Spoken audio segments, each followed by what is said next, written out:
Greetings, and welcome to Sunday night.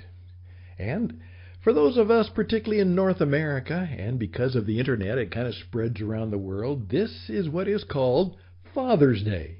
And it was a day in which we are supposed to honor and celebrate those men who are our fathers or father-like figures or people who've kind of helped us as children to flourish because we were fathered nicely, fathered well, and we're grateful for that.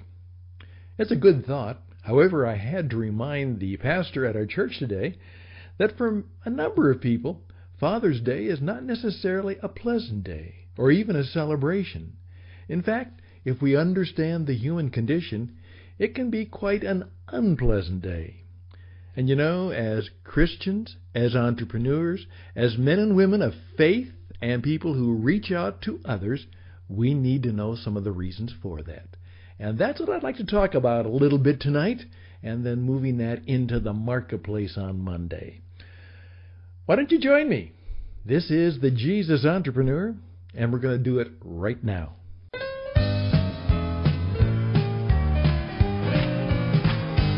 Come and listen in to a radio station where the mighty host of heaven sing. Turn your radio on. Turn your radio on. Turn your radio on. Turn your radio on. If you want to hear the songs of Zion coming from the land of endless spring. Get in touch with God. Get in touch with God. Turn your radio on. And once again, we do thank you for taking time. TCENglobal.org is what I'd like you to go visit.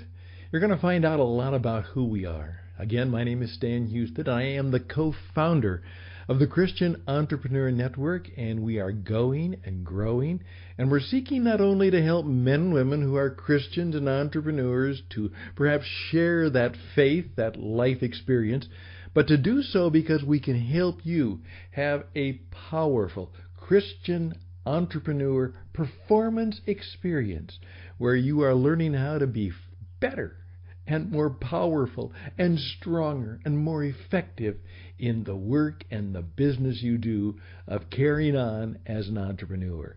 And we have just written a book that'll help you get started.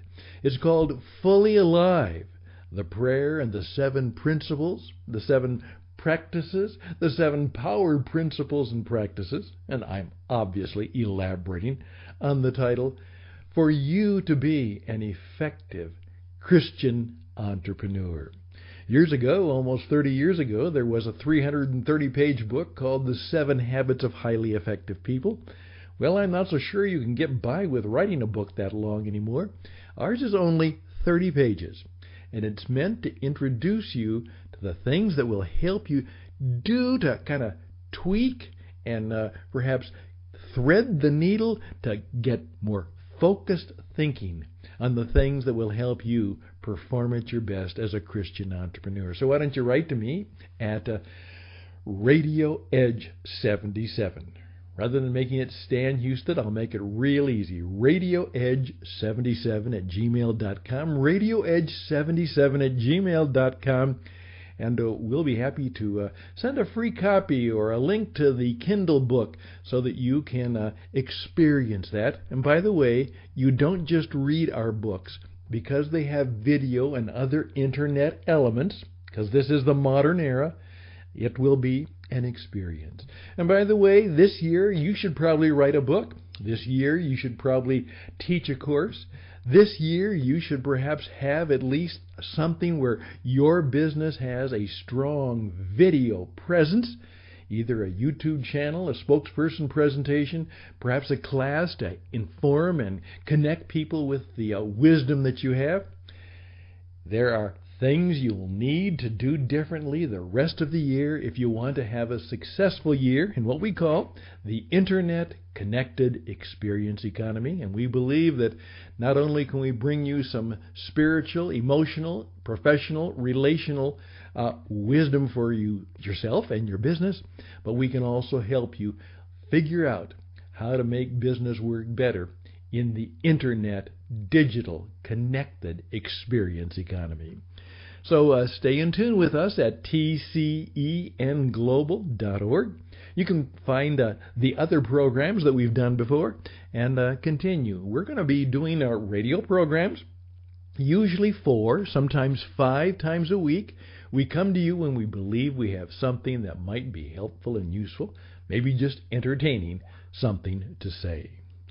Well, today, as I pointed out, we're just kind of sitting back because I've got a number of challenges before me. I really do. And that's why I've always gotten in the habit of saying, on Sunday night, I need to pray, I need to think, and I need to plan.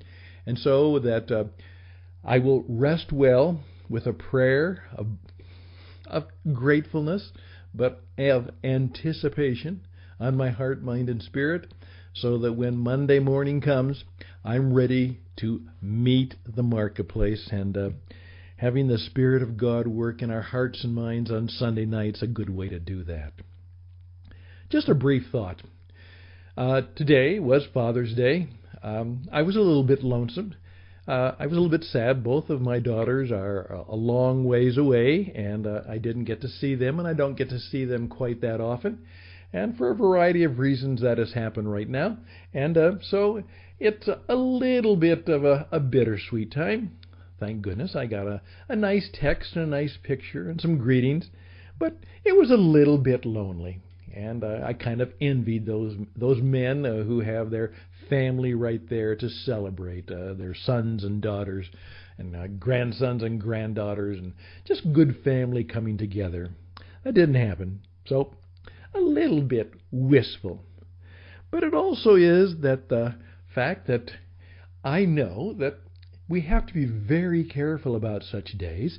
And as I went and told the pastor, and what had happened is, obviously, he's a wonderful man, and he went on about how wonderful his children were and how glad he was for them. Of course, that's great. And then he went on about his father and how wonderful his father was and how fortunate he was to have that father, and that it was just a wonderful tribute. But I had to remind him that that's not everybody's experience. I know that even within our church, there are some men who hurt today because for some reason, who knows what and why, and it doesn't matter to get into blame, but at least 3 of them, they don't know where all their children are. Some of them just simply have gone away and they refuse to have anything to do with their father anymore. And of course that makes them sad, and it may even make their children sad. And I also know that some of the people are somewhat alienated from their father, and of course that makes them sad. I also know of some people who had very poor father experiences, abusive father, bad father experiences, and that makes them sad too. So as I pointed out as I wrote the prayers, for many we celebrate the goodness of good fathers, but on the other hand, there are millions of people who don't celebrate, whose experience was quite different. And I thought about my own father and perhaps some of the things that went into his experience and then maybe was passed on to me. Just briefly, my father was born in May of 1920. And it was not a very happy day when he was born, because his father had been killed in a hunting accident 7 months before, in October 1919. A tragic accident. He and his cousin were farmers and sportsmen and hunters, and they were out duck hunting in the northern part of Minnesota, and they saw the ducks fly up. There was a slip. The gun went off prematurely, and my grandfather was killed instantly by his cousin. And so when my father was born, some 7 months later, literally, he has no memories of his father. His mother didn't remarry until much later in life, and so he literally had no father, ever. Never had anyone like that. And obviously that must have affected him. His mother lived longer, but I also discovered that his mother died when he was just a young man. He, was 28 and was just beginning his career and his work. And so he was born, grew up in a very strange situation, raised in some cases because his mother, the only job she could get was as a matron at an orphanage, so he was kind of raised as a half orphan, and with a mother who was there occasionally, but not all the time.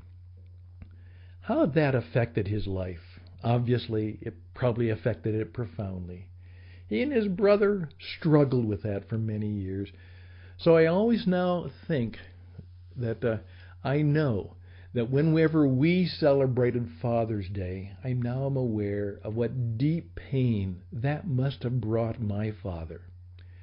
And now as I'm older, I begin to see that and begin to realize that that must have been a very difficult thing for him to go through, to celebrate Father's Day.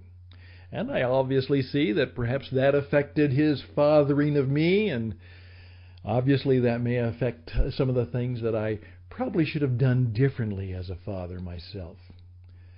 Now, those are not meant to be mundane or terrible or blaming thoughts. It's just simply a reflection that I asked all of us to be aware of, that even when we have great celebrations, like Father's Day, Mother's Day, Christmas, or whatever that might be, that even those celebrations are meant to be happy times. They're not always the case. The Memorial Day celebration is always quite difficult for a cousin of mine, because she was in that same situation. Her father was killed just right after she was born in the Second World War. And she has no real memory of him, only a picture of him holding her as a small baby girl. And every Memorial Day was always a bittersweet holiday because she never had a father. That's why we need to be very, very careful about how we do those kinds of things. You see, our experience of whatever we're celebrating could be profoundly different from other people's experience. And what I'm discovering more and more is that the thing that makes for good entrepreneurs, obviously the 7 things. They know how to serve. They are spirit-led. They are creators. They are risk-takers. They are fixers. They are there to help people flourish, and they are teachers. Those 7 things that every good entrepreneur and Christian entrepreneur needs to seek to be. But they also have to gain a 6th sense of the human condition and how people might respond quite differently. I'm just asking you to think about that as you go into the marketplace, whether you're an entrepreneur, whether you are a man or a woman who simply does their work for the corporation they work for, that the experience of some men and women are usually profoundly different. And what we need to do is to be more aware of other people's feelings and sensitivities and differences, and always be aware that, as one person said, our experience was not theirs, and their experience is not ours. And it is the wise man or woman who understands. They understand that. And they pray about that. And they seek God's Spirit-led wisdom in helping people deal with all the things that go on in the human condition. Just a thought for Sunday night as you're getting ready for the marketplace.